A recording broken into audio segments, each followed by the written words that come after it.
Hey guys, it's Shaz and it's Australia Day 2016. So 26/1/16 is the date and happy Australia Day. I've just been doing a lot of reading, listening to audio books, cramming content left, right and centre over the last couple of weeks. And I just wanted to let you in on a bit of what I've been doing. So firstly is Snapchat. Been really getting into Snapchat, creating stories, my story, also looking at other people's stories, in particular Gary V. Lots of value add, but also just voyeuristic things of how he does the hustle and the entrepreneur lifestyle. So really enjoying that. Also read The One Thing after a tip from Nat, an ex-colleague at the ABC. And that's a really interesting book.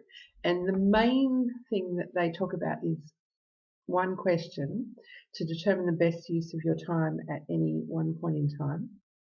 And that is, let me read this. It's called the focusing question.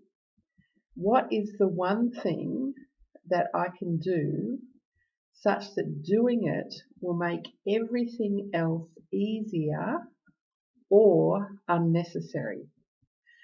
So the concept is like dominoes. So when one domino is lined up with another domino behind it, and another domino, and another domino, and another domino, you don't have to do any work on any of the other dominoes. If you just flick the first one, it will make all the others tip over automatically. So all that other work becomes unnecessary, or even if it sort of stalls a bit, it at least becomes easier.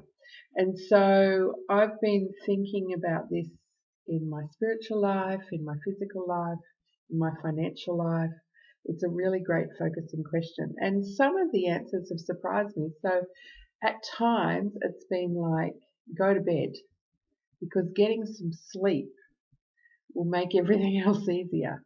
Sometimes it's drink a glass of water, because if I have a glass of water, I won't feel dehydrated. I won't feel sort of malnourished and get cravings later on, all those things. So it's surprising what the answers can be. They can be really simple things, really quick things sometimes, but it's all based on the premise that life is sequential, that success happens over time. And so you have to line things up. And so I've really enjoyed that book. I've also been learning a bit about neurofinance, which is a combination of neuroscience and economics. So it's about how the brain works, and in particular, how the brain receives new information, especially when applied to pitching, investing, making decisions, making financial decisions. And so that's been really interesting as well, because it's all about attention, and how to get attention, how to keep attention. And that is based on the fact that when you make a pitch, it's like a recipe. There's a method for it. And if you know the method, then you can produce the same cake every time, same result. If you don't know the method, then your chances of producing that cake are slim to none. And so it doesn't matter how hard you work, it doesn't matter how educated you are or how intelligent you are or anything else, how great your idea is, none of that. If you don't know the method, your chances of a great outcome are very slim. Better method, better results. Better method, more money. So that's been really interesting too.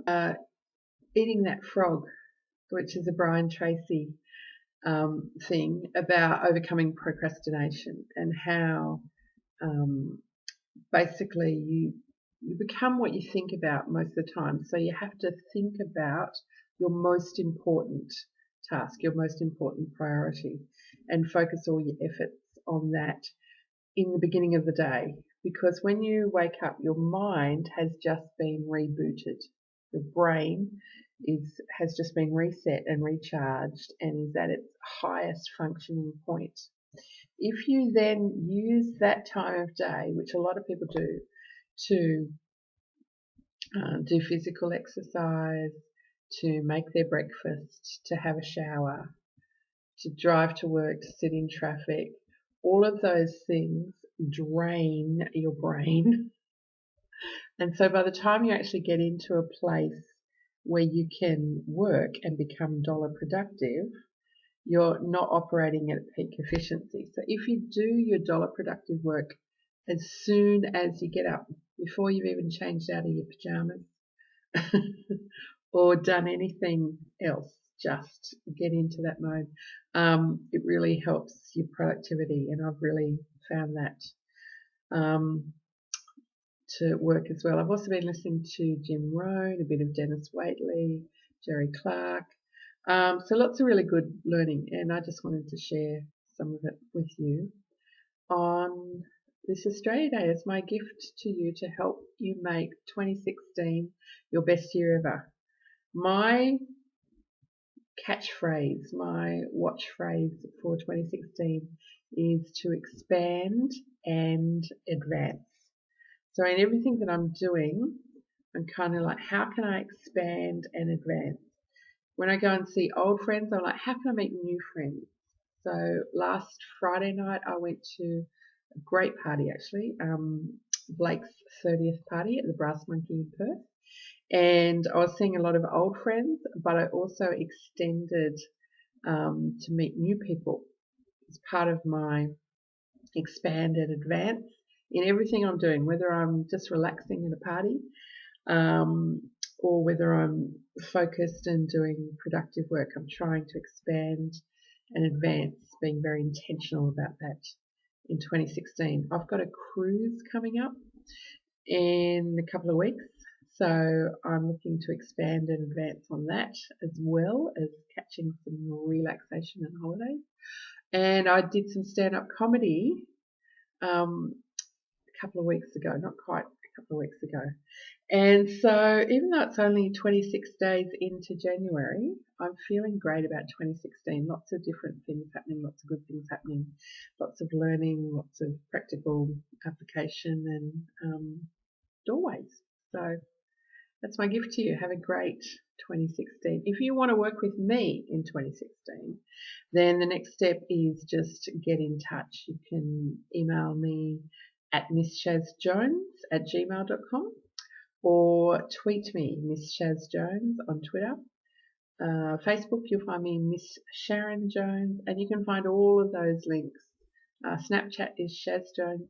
You'll find all of those links at shazjones.com. So www.shazjones.com. And let's get in touch and work together to make 2016 your best year ever and my best year ever.